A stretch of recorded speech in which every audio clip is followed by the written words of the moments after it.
Well, welcome, Joe. I mean, you're speaking at the Cozy Big Summit coming up, and I'm once again going to read this.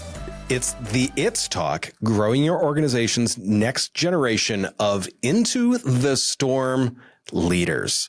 Boom. For everyone watching, what is an Into the Storm leader?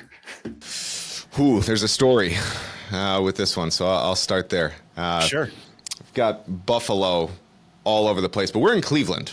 We're not in Buffalo, New York. Good. It's not really about the location.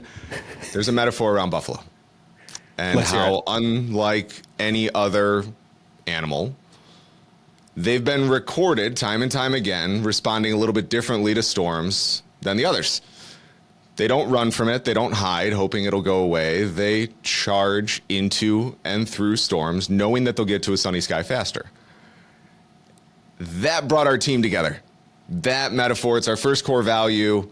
It's sticky and actually inconvenient at times because how often do we avoid storms? Often. Or not charge directly into them. Maybe we go at an angle. We see this as courageous leadership.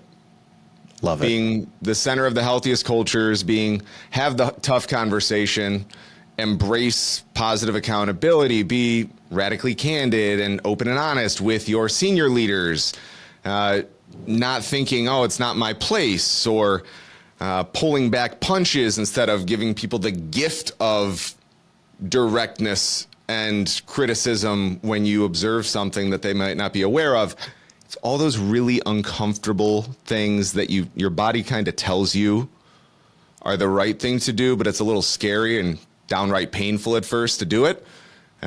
If Into the Storm leaders recognize their storms and more times than not charge into them knowing it's a service to others, knowing they're going to get to a better outcome faster instead of having to deal with it anyway down the road when it's become a bigger issue and caused you a lot of pain and heartache in the process.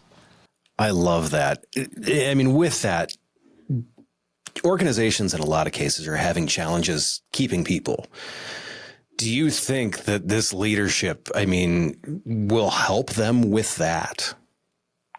So the It's Talk in particular addresses some of what we call macro storms. Sure. That are every organization at a high level, and then micro storms more in the team and workforce level. And on the macro side, attraction and retention of the right people, of your top talent, are some of the biggest storms. Every industry makes no difference.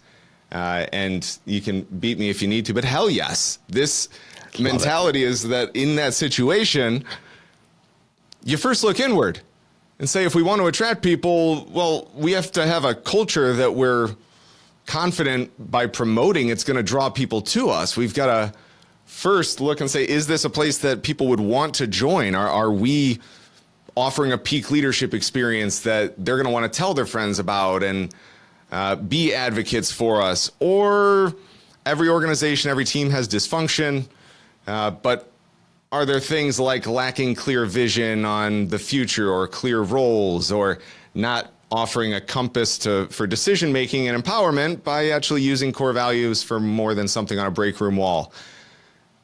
The Into the Storm mindset is all about taking extreme ownership and recognizing that as go the leaders, so go the culture.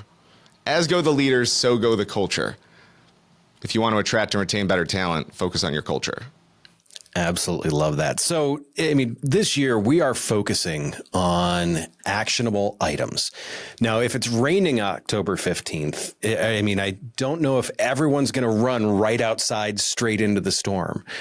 But what are some actionable pieces that people will take out of that? I love it. And when we were talking before the interview about this being important to you, it's like, hallelujah. It's something that's missing so often. And from my own experience, from people that I've worked with and family, I can't tell you how many times they've learned something and then felt at the end of it, like, I don't know what to do with this, though. things are often theoretical, Sure. lack tangible application and real world next steps. We've built we have a 10-day program that we've, over the past 10 years, kind of curated proven systems and tools, our own experience, and that from our clients. And one of the critical success factors is real world application, that you can solve issues, you can use some of these tools against your day-to-day issues that you're having. So what we plan to share in this is that kind of Reader's Digest version or highest level to say, let's help first. Let's give you the tools around setting better expectations and communicating more clearly. When you reset expectations with somebody, how you can be more intentional about building trust, how you can have a better conversation that leads to positive accountability.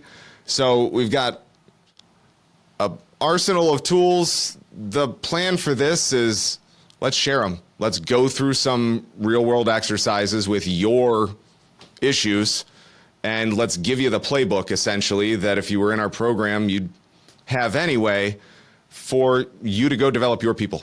Whether we ever see each other or talk to each other again, we are firm believers. If you help first, the right stuff just kind of happens. So if there's something that's not tangible that we go over, I hope somebody stands up and screams an obscenity at myself or Pete, because it's so core to what we do. I absolutely love that. You have my permission. Wonderful. If you were there that day, Josh, you have my permission. If you're listening to this, you do too.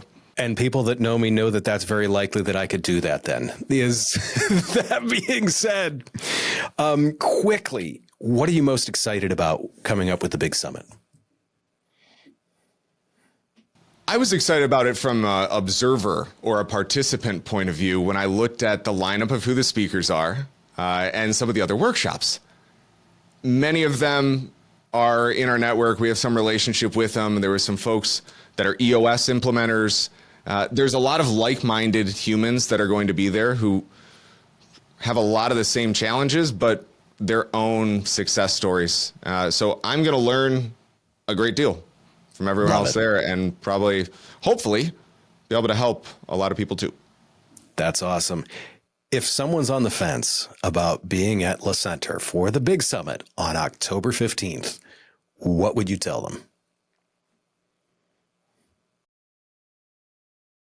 Events challenge us. Programs change us. Going to something like this where you have that many different resources and tools, like, it is an opportunity to hit the reset button. It's an opportunity to go in with an open mind, network with like-minded individuals, and walk away doing things in a radically different, better way that are going to get you where you ultimately want to go. So if you're frustrated with your current state, or you just need a breather and a refresh, every person coming out of this will have their selection of how they're going to hit that reset button for themselves, for their teams, for their organization. I absolutely love it. And that, to me, is a great place to end it. Thank you very much for the time. For everyone out there, I am looking forward to seeing you on October 15th at La Center for the Big Summit. We'll see you then. Love it. Can't wait. It'll be myself and my counterpart, Pete Hansberger. He's not here right now. You'll see him there.